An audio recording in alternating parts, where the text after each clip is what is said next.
사도행전 2장 22절로 36절까지 보겠습니다.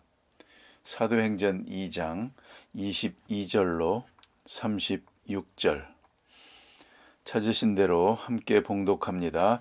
이스라엘 사람들아, 이 말을 들으라. 너희도 아는 바와 같이 하나님께서 나사렛 예수로 큰 권능과 기사와 표적을 너희 가운데서 베푸사 너희 앞에서 그를 증언하셨느니라. 그가 하나님께서 정하신 뜻과 미리 아신 대로 내준 바 되었거늘 너희가 법 없는 자들의 손을 빌려 못 박아 죽였으나 하나님께서 그를 사망의 고통에서 풀어 살리셨으니 이는 그가 사망에 매여 있을 수 없었음이라.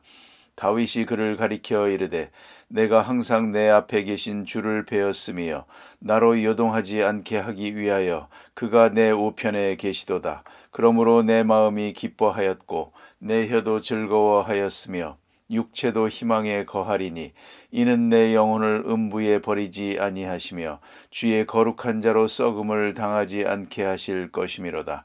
주께서 생명의 길을 내게 보이셨으니 주 앞에서 내게 기쁨이 충만하게 하시리로다 하였으므로 형제들아, 내가 조상 다윗에 대하여 담대히 말할 수 있노니 다윗이 죽어 장사되어 그 묘가 오늘까지 우리 중에 있도다. 그는 선지자라. 하나님이 이미 맹세하사 그 자손 중에서 한 사람을 그 위에 앉게 하리라 하심을 알고 미리 본고로 그리스도의 부활을 말하되 그가 음부에 버림이 되지 않고 그의 육신이 썩음을 당하지 아니하시리라 하더니 이 예수를 하나님이 살리신지라. 우리가 다 이 일의 증인이로다. 하나님이 오른손으로 예수를 높이심에 그가 약속하신 성령을 아버지께 받아서 너희가 보고 듣는 이것을 부어주셨느니라.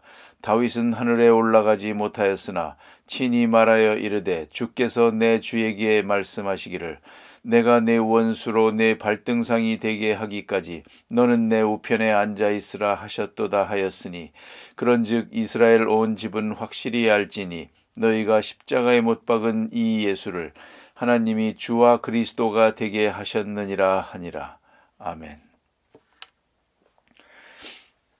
오늘 계속해서 그 유명한 베드로의 설교, 오순절 성령의 강림을 받고 성령 충만한 가운데 설교한 제1성 첫 번째 설교를 우리가 본문에서 보고 있습니다. 이 본문의 총 주제는 물론 예수 그리스도입니다. 예수가 누구인지, 그가 우리와 어떤 관계에 있는지 이것을 사실적으로 설명하고 또 성경적으로 설명하고 실존적으로 설명합니다. 이 세 가지 부분을 우리가 다 잘 이해해야 하겠습니다. 이것은 추상적인 철학이 아닙니다. 이론이 아닙니다. 사실입니다. 여러분 아시는 대로 사실이나 사건은 다 이해할 수도 없고 다 설명될 수도 없는 것입니다. 그 사실일 뿐이요. 우리가 어떻게 다 알겠습니까? 우리가 안다는 것이 마치 시각장애자들이 코끼리 만지는 거나 마찬가지입니다. 눈으로 볼 수 없는 사람들이 코끼리를 보았다고 합시다. 코를 만진 사람은 길다란 거다 그러고요. 다리를 만진 사람은 기둥 같다 그럴 거 아닙니까? 우리의 지식이 그런 것입니다. 자, 여기에 예수 그리스도라고 하는 사건이 있습니다. 큰 사건이 있습니다. 그걸 어떻게 우리가 다 이해하겠습니까? 이해한다는 건 정말 아주 부분적이요.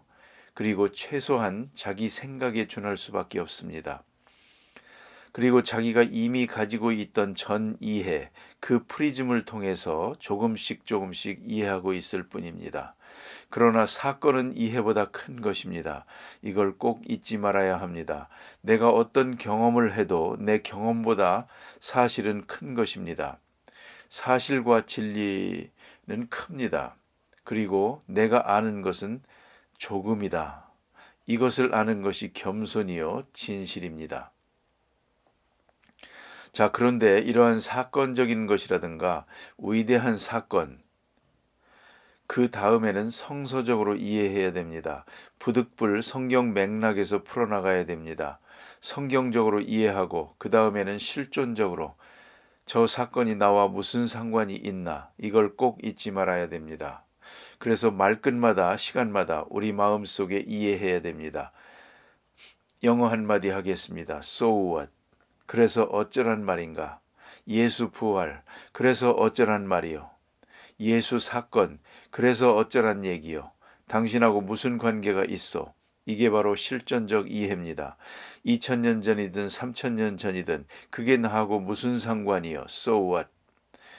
지금 이 사건과 내가 어떤 관계에 있느냐? 거기다가 초점을 맞추고 이해해야 되는 것입니다. 그것이 내게 향한 목적이니까, 그것이 오늘 내게 주시는 말씀이니까 항상 So what을 묻고 여기에 대한 대답을 얻어야 한다는 것입니다. 자, 이제 첫째로 오늘 본문에서 보면 십자가 사건을 설명합니다. 예수를 믿는다는 것은 결국은 십자가를 어떻게 이해하느냐 하는 것이죠. 십자가란 비참한 것입니다. 가야바가 원고가 되고 가룟 유다가 여기에 동참하고 음모를 꾸미고 빌라도에게 넘겨서 십자가에 돌아가셨습니다. 이 십자가 사건 참으로 끔찍하고 부끄러운 일입니다. 또 다시 말하면 저주스러운 일입니다. 당시 사람에게는 이건 철저한 저주요. 죽어 마땅한 자를 죽여서 거리 한가운데 높이 세워놓고 보라 이런 죄인이다. 이걸 만천하에 고하는 것이 바로 십자가 사건입니다. 그런데 이 십자가를 부끄러워하지 아니하고 말씀으로 받고 영광으로 받고 내게 주신 은혜로 받아들이는 거죠. 그게 예수 믿는 사람이요. 십자가는 나를 위한 것이니까. 로마서 1장에서 사도 바울은 말합니다. 나는 십자가 복음을 부끄러워하지 않는다. 로마 사람으로 볼 때는 부끄러운 일입니다. 그리스도인으로 볼 때는 자랑스러운 일입니다. 그래서 십자가, 그 부끄러운 십자가를 어떻게 이해하느냐 하는 것이죠. 오늘 본문 가운데 베드로는 설교 중에서 이렇게 말합니다. 그가 하나님께서 정하신 뜻과 미리 아신 대로 내준 바 되었거늘. 이게 중요한 말씀입니다. 십자가는 결코 액시던트가 아닙니다. 예수님이 도망 다니다가 어느 골목에서 붙들려 가지고 죽었다. 그런 얘기가 아닙니다. 십자가 안 지려고 요리조리 피해 다니다가 할 수 없이 붙들려서 억울하게 죽었다. 그런 얘기가 아닙니다. 이건 자진해서 된 일입니다. 자진해서 된 일입니다. 특별히 하나님의 경륜 속에서, 하나님의 예언한 말씀 속에서 그 예언의 성취 시점에 도달해서 이 사건은 있어진 것입니다. 하나님의 정하신 것과 미리 아신 대로, 하나님의 정하신 것과 미리 아신 대로, 이건 뭡니까? 정하신 건 예정이죠. 미리 아신 대로는 예지죠. 그래서 신학적으로 예정, 예지 그렇게 말합니다. 예정, 예지, 예정되고 예지된 대로 십자가 사건은 있어진 것이다. 이건 하나님께서 혹은 예수 그리스도께서 이루신 굉장한 구속 드라마입니다. 하나의 작품이요. 귀하고 놀라운 우주적인 작품이라는 말입니다. 이렇게 이 사건을 완성하셨습니다. 그렇게 믿는 겁니다. 십자가 안에 덕이 있고 십자가 안에 구원이 있고 십자가 안에 사랑이 있고 오늘도 내게 향하신 구체적인 사랑이 그 속에 있다는 말이죠. 두 번째, 오늘 본문에서 말하는 설교 주제는 뭐냐면 부활입니다. 부활 사건을 증거합니다. 그것도 또한 뭘 의미하느냐 이거죠. 부활이 있으므로 십자가의 의미가 살아나는 것입니다. 가령 생각해 보세요. 부활이 없는 십자가 무슨 의미가 있습니까? 노벨상을 받았다고 하는 Jesus According to Christ 그런 예수의 생애를 기록한 책인데 그 두 권의 책 다 읽어보면 좋은 얘기가 많습니다. 여러 가지로 정성을 다해서 썼습니다. 노벨상을 받을 만한 작품이라고 생각되기도 하는데 그 책이 문제입니다. 왜 그러냐? 그는 예수의 십자가까지만을 생각했습니다. 부활이 없습니다. 부활했다는 말들이 있더라 끝. 그렇게 끝입니다. 그 이상 그는 생각하지 않았습니다. 그래서 이 작품은 헛된 것입니다. 부활이 없는 십자가, 부활이 없는 계시 사건, 아무 의미도 없는 것입니다. 자, 오늘 본문에서 예수 그리스도 부활하셨다. 부활 사건 안에서만 십자가가 의미가 있고, 아니, 우리의 고난당함도 의미가 있는 것입니다. 아니, 역사 안에 의미가 있는 것이죠. 그런데 오늘 성경은 강하게 주장합니다. 너희가 십자가에 못 박은 것을 하나님이 일으키셨느니라. 하나님이 일으켰다. 이건 하나님의 사건입니다. 부활은 하나님의 사건입니다. 이건 세상의 일이 아니요 하늘나라 사건입니다. 하나님이 일으켰다. 아주 중요한 것입니다. 그를 일으킴으로써 결국은 죄사함에 대한 이니시에이션이 있는 것입니다. 그리스도 안에 있는 모든 자를 일으키는 증거가 되는 것입니다. 그가 첫 열매가 되시고 주 안에 있는 사람들이 다 살 것입니다. 모든 사람의 생명이 부활할 것입니다. 그 부활의 첫 열매가 예수 부활입니다. 하나님이 일으켰다.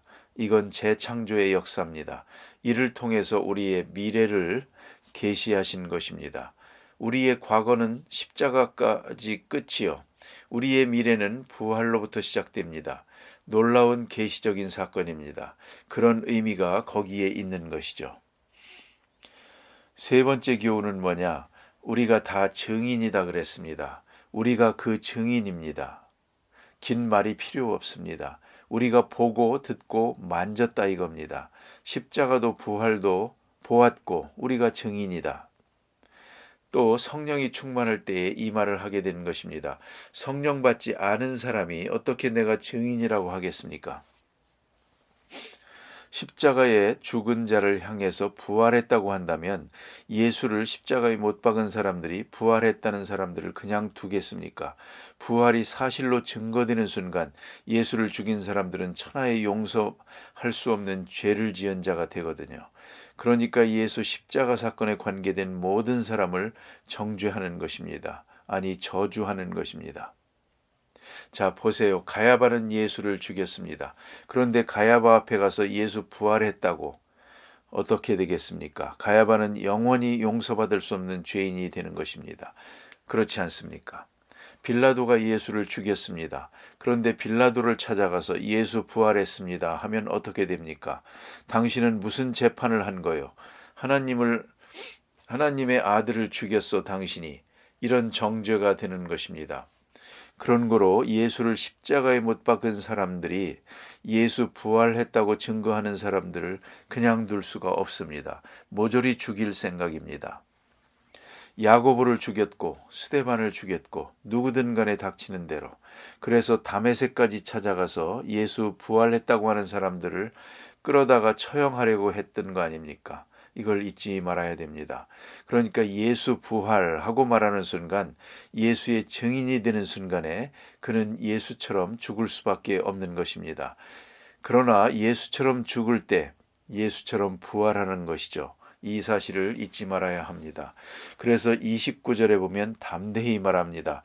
담대히 목숨을 걸고 담대히 증거하고 있습니다. 예수 부활, 확실히 부활했다. 이리 말합니다. 그리고 성경을 들어 말합니다. 오늘 본문의 내용입니다. 다시 계시를 받아서 옛날에 계시를 받아가지고 말한 바 있습니다. 그가 영감 속에서 예수 그리스도를 미리 만나보았습니다. 이러한 맥락 속에서 예수는 부활한 것이다 하고 성경을 들어서 증거하고 있습니다. 그 다음에 오늘 본문의 네 번째로 생각해야 될 중요한 것은 주 예수 그리스도입니다. 주는 그리스도가 되신다. 주 예수 그리스도, 여기서부터 생각해야 합니다. 이제 부활하신 예수는 주가 되신다. 왕의 왕이 되신다. 그런 거로 주 예수 그리스도, 이 신앙 고백이 완성됩니다. 그 다음에 마지막으로 하나 더 깨달아야 될 중요한 부분이 있습니다. 이건 다음 시간으로 이어집니다. 그것은 마지막 절입니다. 그런즉 이게 바로 so what, 거기에 대한 대답입니다. 그런즉 이스라엘 온 집이 정령 알지니 너희가 십자가에 못 박은 이 예수를 하나님이 주와 그리스도가 되게 하셨느니라. 이 예수를, 너희가 십자가에 못 박은 이 예수를 하나님이 주와 그리스도가 되게 하셨느니라. 아주 중요한 것입니다. 자, 여기서 생각해 보세요. 그 끔찍한 십자가를 생각하세요. 그 순간을 보세요. 여기 지금 3,000명이나 되는 많은 사람들을 모아놓고 너희가 하고 말합니다. 물론 그 속에는 직접적으로 관계된 사람들도 있죠. 그러나 너희가 라고 말하게 될 때 이건 누굴 지칭하겠습니까? 거기 앉은 모든 사람이 내가 예수를 십자가에 못 박았습니다 라고 하는 동의를 구하고 있는 것입니다. 대단히 중요한 말씀입니다. 아마도 그럴 것입니다. 너희가 십자가에 못 박은 할 때 요새같이 자유주의자들이면 한마디 할 것입니다. 말 조심하시오. 내가 언제 예수를 십자가에 못 박았어? 그 자리에 없었어요. 예수를 십자가에 못 박으라고 소리 지를 때도 나는 거기에 없었습니다. 어째서 내가 십자가에 못 박았다는 말이요? 안 그렇습니까?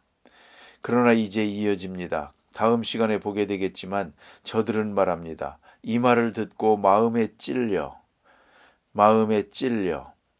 베드로와 다른 형제들이 알아 우리가 어찌할꼬. 다시 말하면 내가 예수를 십자가에 못 박았습니다 라고 인정을 했다는 것입니다. 굉장히 중요한 문제예요. 여기에 실존적 신앙이 있는 것입니다. 예수를 십자가에 못 박은 자, 그게 누구냐 도대체가? 나 때문이거든요.